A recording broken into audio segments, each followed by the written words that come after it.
Welcome to the talk show Life Stories with Marc Hoberman. The goal of this show is to provide a learning experience to people of all ages, with guests from various fields in academics, a wide range of industries, and insight into the many forms of art, athletics, and entertainment. We hope you enjoy the show. Journalist and author Ivor Davis is today's guest. From writing for popular newspapers to his travels with the Beatles, Ivor has experiences that many of us dream about. Ivor will also talk about his book, The Devil and My Friend. Ivor Davis, welcome to Life Stories with Marc Hoberman. Thank you, Mark. Lovely to be with you. Oh, so nice to have you. So much to talk about. So many years, so little time. So, Ivor, I got to ask, did you know when you were younger that you wanted to be a writer? Well, yeah, I think I wanted to be something where I could be inquisitive. Mm-hmm. I wanted to be a cop. But in England in those days, you had to be 5'7.5" or 5'9", and I've never been 5'7.5" or 5'9", and today I'm even shorter. Wow, so that's incredible because my wife and I, we watch so many of those London cop shows with the Bobbies, and I don't know, I wouldn't want you to be a cop. I never see them carry weapons. Gets me nervous. That's right. But I mean, I don't want to get too political, but right now they're having problems in the UK. They're having problems everywhere, but we're not talking about problems, are we? Right. No. Well, you can bring those up too, but absolutely. There's trouble all over the world. Absolutely. That's why I love talking about the past, to be honest with you. Yeah. So, journalism in today's world has taken on a new meaning, apropos of what we were just saying. So what is your definition of journalism and, more importantly, journalistic integrity? Well, I always felt that when I went out on stories and I did investigative stories, I did a lot of the showbiz stories. I think journalists today, in my day, I was a newspaper reporter. Well, to be honest with you, newspaper reporters today are very different. I mean, I was talking to a college class about 6 weeks ago, and I said to them, do any of you know about a newspaper that is thrown onto your front porch? And they looked at me like I was talking a foreign language. Yep. And you know how many people knew about newspapers in their hands? None.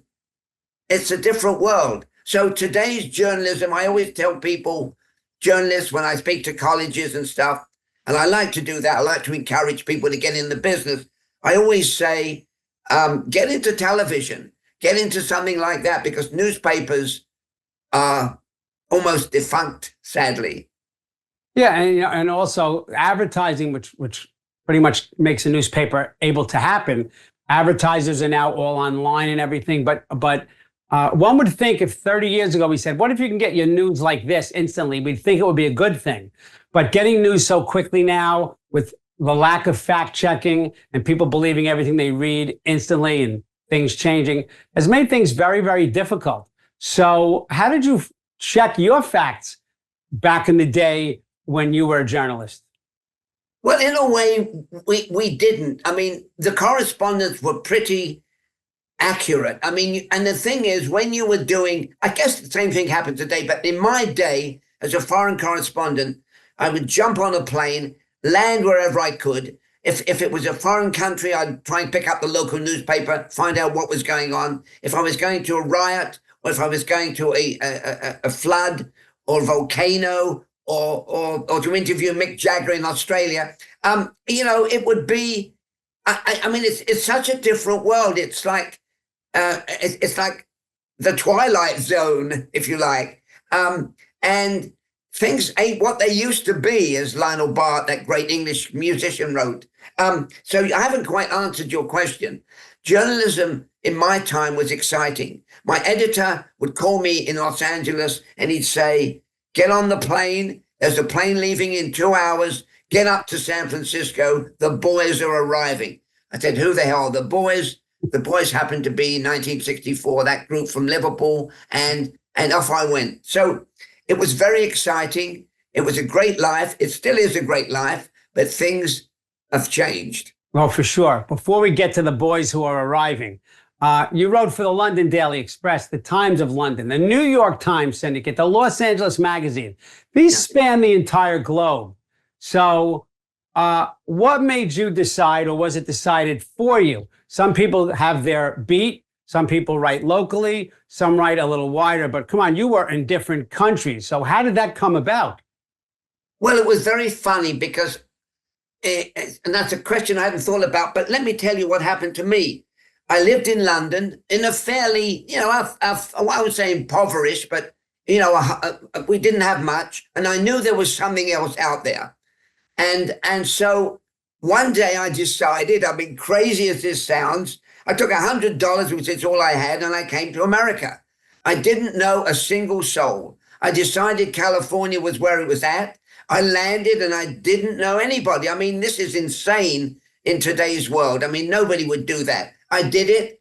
And somehow the sun shone kindly on me because I was there. I got a job as a reporter. I'd been a junior reporter in London. And I kind of, I mean, you just, opportunity knocks and you're there. It's serendipity. It's all those funny words that we use to say chance, because I did not plan my life. I mean, no way. And things happen. But I think what I did do is when the opportunity came up, each time, Mark, I grabbed it. Although I wasn't intelligent enough to realize I was on a path to a terrific career. And I was very lucky. Yeah, well, I want to talk about that luck because you had to be relatively young when you got the call that said, fly out there, the boys are coming in. So, your book, The Beatles and Me on Tour, that's your passion, of course, but let's go back in time. How did you get what I think is the greatest gig of all time? Full access to the young Beatles, especially when they met Elvis Presley. So let's start taking that in chunks. So were you in your 20s when you got that phone call? Yes, I was. When I got the phone call, so what had happened was I'd come to America without a job, with $100, and I knew I wanted to be a reporter. When you go to, even when you go today, you go to a newspaper or a magazine or a television station, the chances of you getting a job are pretty minimum. And so I somehow managed to get myself a job as a crime reporter on a local paper in San Diego County. And from then on, and then I moved to Hollywood and somehow started through connections, I can't even remember, started working for Reuters news agency. And in London, they saw my stories on Reuters, and the editor called me up and said, we are opening a bureau in Los Angeles. Would you like to be West Coast correspondent? I said, I don't know what that means, but yes. and from then on, it was like shot out of a catapult. I was off and running. The Beatles was an incredible story. But even then, and I know you want to talk about other peripheral things, I didn't realize 60 years later I would be talking to you about my life. Isn't that incredible? I think that's amazing. That's a blessing. But how, I know they were about to be famous, but how much did you know about them? I mean, it was the British invasion, but we didn't know then what we knew 3-4 years later. So did you have any inkling as to who it was you were really meeting? No, Mark, all I had done is I had by chance, this was February 1964, when the Beatles appeared on the Ed Sullivan Show.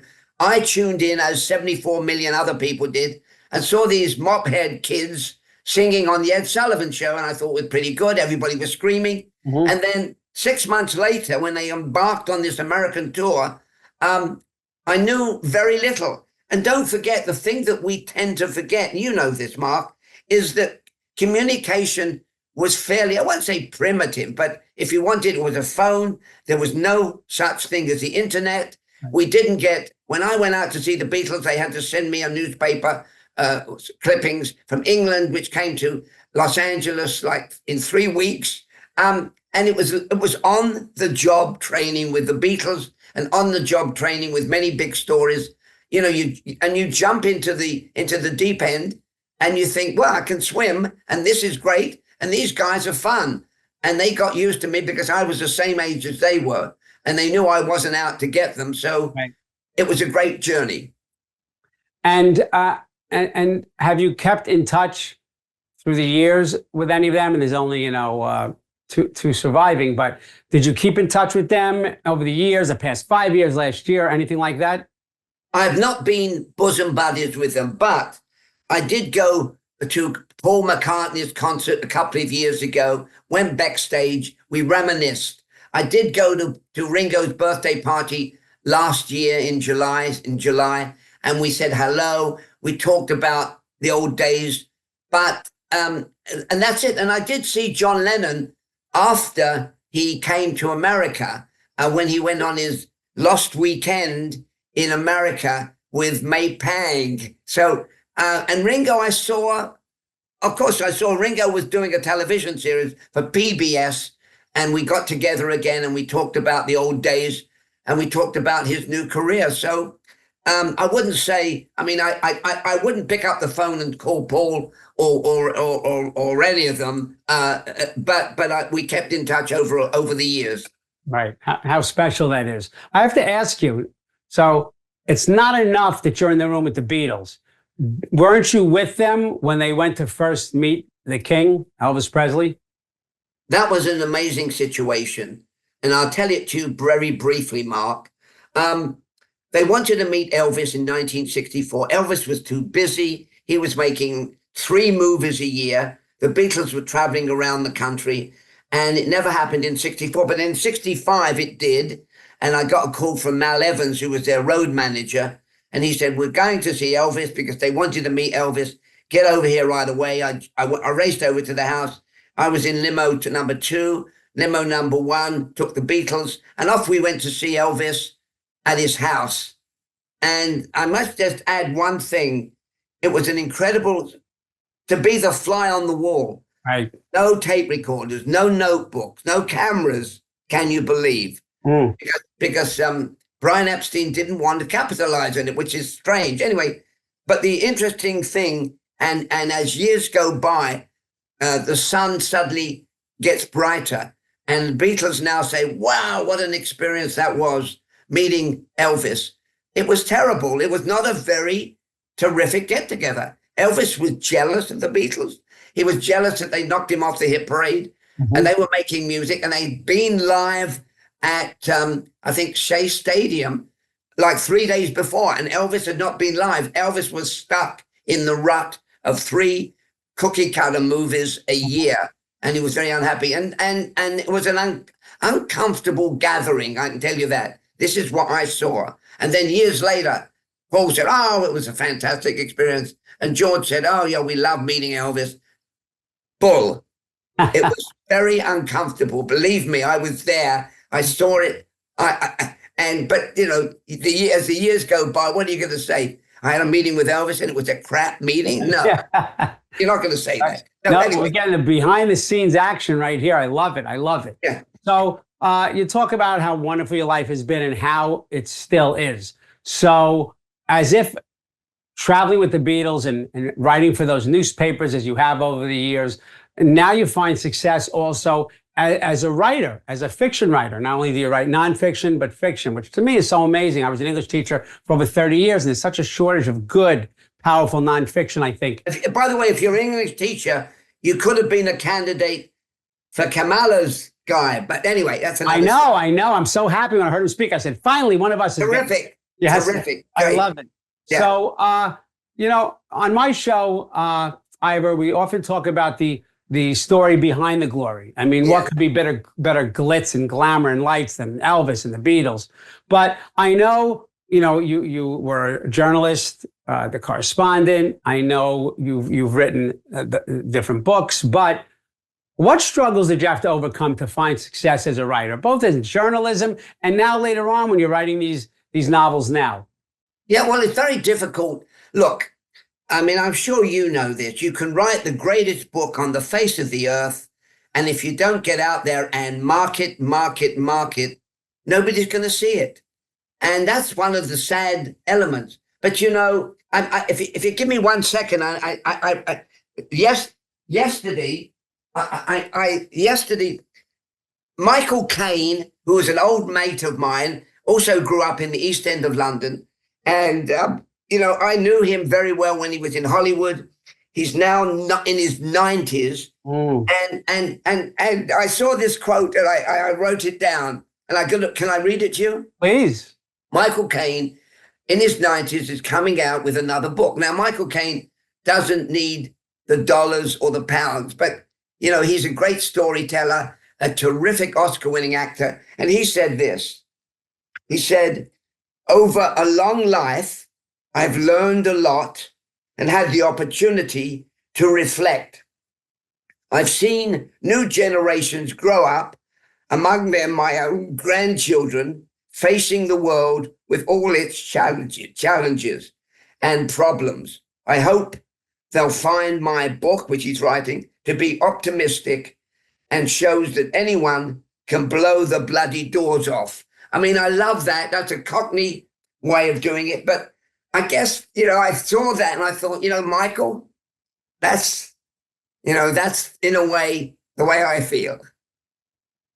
For sure. I mean, you've lived that. So how did you overcome these struggles? Because you're so right when it comes to marketing. I've written 3 books. One was a memoir. The memoir did very well, but you got to be marketing all the time. You got to be doing book signings. You have to do all this marketing. And again, you know, I don't know how tech savvy you are, but a lot of the marketing has to be on social media. So how did you not bypass, but how did you incorporate all these things that initially created struggles? How did you overcome those hurdles, which you most definitely did? Well, I am. I mean, one of the things is, as you said, because you've written books, and as I always say, you can write the greatest book on the face of the earth, but if nobody knows about it, right, forget it. And to be honest with you, Mark, and I'm sure you may concur to a degree, that writing the book is sometimes a slog, but marketing the book is 10 times harder. Yes. I mean, you have to, I mean, I've got, not only do I have my, my Beatles book, which came out, and then I have a book. It's actually a true life story about a friend of mine in Malibu who turned out to be a killer. And I finally got that book out 2 months ago. And, you know, trying to do a Beatles book and a murder book, a true life murder book, is crazy. So I'm a little bit crazy right now, and excuse me for passing my madness on to you. Who am I? Let's see, I'm going to talk to Mark. Does he want to talk about the Beatles, or does he want to talk about murder? Music or murder? Which one? Anyway, so the point you make is, as you know, writers out there, write your book, but don't be prepared to go to bed after you've written the book. You've got to get out there. You've got to hustle. You've got to knock on doors. You've got to talk to great podcasters. You've got to sell, sell, sell. Yep. My book has had 3 different titles, but it's a memoir. So I'm not gonna say it's easy, but it's not, you know, it's not things made up. So it was a little easier to flow. But I was very naive. I think it came out in 2017, and a publisher called me and wanted the book and said, "We'd love to publish your book, but how can you help us sell it?" I said, "I don't understand." He said, "How can you help us sell it?" I said, "Isn't that what you guys do?" Yes, yeah.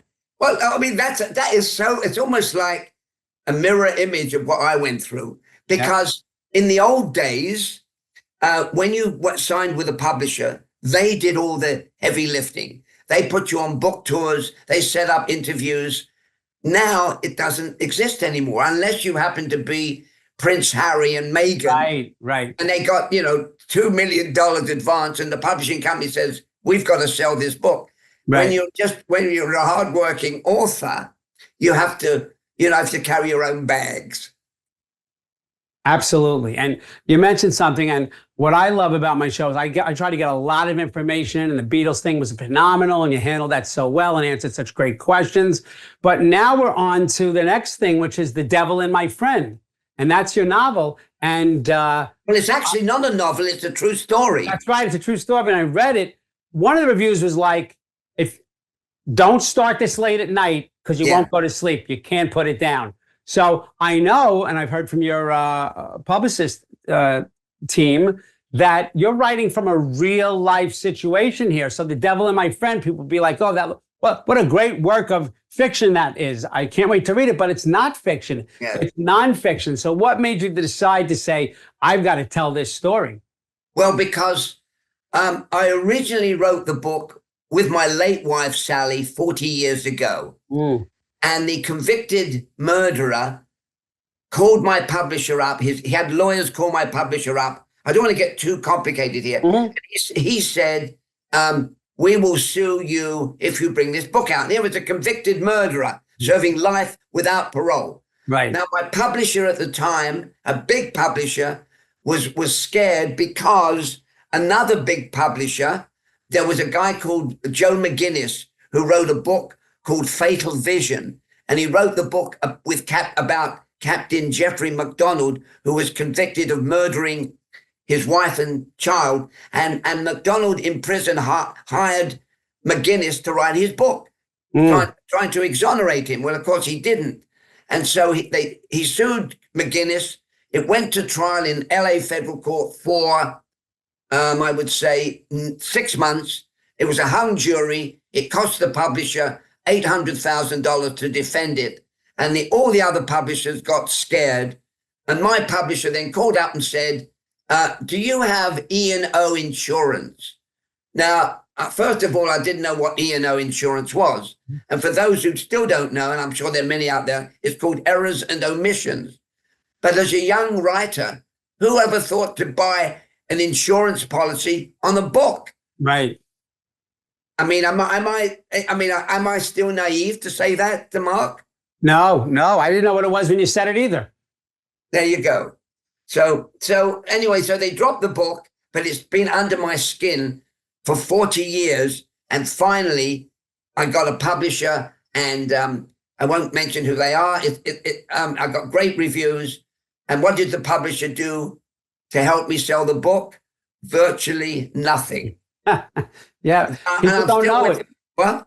People don't know the story behind the glory. They just think, look at this wonderful story. Oh, here's $1 million. They just don't know. It's not like it was years ago. Oh, no. And, so many people can and I've self-published. One of my books was picked up by a publisher, luckily, but I've self-published. But anybody can self-publish now. And they do, Mark. Sorry to interrupt you. They do. No. But let me tell you a little punchline there. I mean, you probably know it. Many top book conventions do not welcome self-published writers. Because there's so many out there. Anyway, believe me, the self-published writers shall inherit the earth, because, there are some incredible books by guys and girls who managed to do it themselves, and more power to them. Anyway, I don't want to get on a rant on publishing. No, it's all so interesting. And how long did it take you to write the book? Because some parts must have given you pause. It's frightening and it's compelling. But when you talk about that you could have written it 40 years ago, now it comes back in waves. How was your recollection? Did it all come back to you? Was it like this, a story you heard a day before? Well, here's the interesting thing. I always kept the manuscript by my side. It was a thick, like 500 pages. And a very good friend of mine, and you mentioned technology, and from the technological point of view, I am a dummy. And I get my grandkids to help me. And my friend then was able to scan the book onto the computer, page by page. And I started working on the old book. I had to cut out 35,000 words. I don't want to get too technical, but you know what I mean. Yep. I had to cut it. I had to rewrite chapters. I had to bring my perspective of today into a story that was 40 years old. But I enjoyed doing it because it was my mission to bring out that book. And it's come out, and I'm happy to say it's got great reviews. It's doing pretty well. And there was even, every author would like this, but there's even discussions with some documentary filmmakers. But I'm sure you know this, Mark. Many a slip between cup and lip, and only when the deal is signed is the deal signed. Yeah, I have. I was lucky to have be an associate producer on something on Tubi TV, a documentary, and another documentary. Let me tell you, I hope anybody watching, these are words of wisdom, because nothing is easy. And I love the fact that you said it, and that was the goal. It was my mission. Yes. So you lived it. It was your mission. And boy, does time fly. All I can say, Ivor Davis, is thank you so much for being such a special guest and sharing your impactful journey with us, from journalism to the Beatles to the incredible true novel you have that is frightening and compelling, and that it's getting such great reviews, The Devil and My Friend. And for all of the people watching, I hope Ivor's incredible journey has shown you that anything is possible. Remember, you have the power to make positive changes in your own life. We love to hear from our viewers, so stay connected with us on social media. Find us on Instagram, TikTok, Facebook, X, formerly Twitter, and LinkedIn. Don't forget to like and follow us for the latest episode updates and exciting new content. Ivor, thanks so much for being with us today. Okay, thank you for having me on the show. It's been a pleasure to talk to you, and we'll meet again. Don't know where, don't know when. Thanks a lot, Marc. Thank you for watching Life Stories with Marc Hoberman. To contact Marc, email him at info@lifestorieswithmarchoberman.com or visit him on social media through Facebook, Twitter, Instagram, TikTok, and LinkedIn. Thank you for watching Life Stories with Marc Hoberman.